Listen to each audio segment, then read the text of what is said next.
Another day, another story naman ngayong araw dito sa Marilog District. Ito po yung border ng Davao City o isa sa mga border ng Davao City.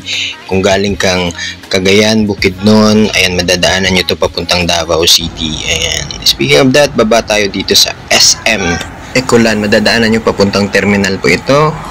And ang katabi niya dito is NU. Ito yung bagong NU na pinatayo, no? Ang bilis ng pag-progress ng Davao City. Parang kailan lang. And sa likod naman yan, ay meron po ditong condominium na makikita nyo po. Papuntang Coastal Road po yan na pinatayo.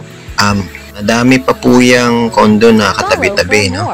Ito naman yung Coastal Road. Speaking of that, sa mga hindi pa nakapunta ng Coastal Road, ayan, mala Japan ba? Pwede ding maging Korean vibes. Depende sa pakiramdam ninyo.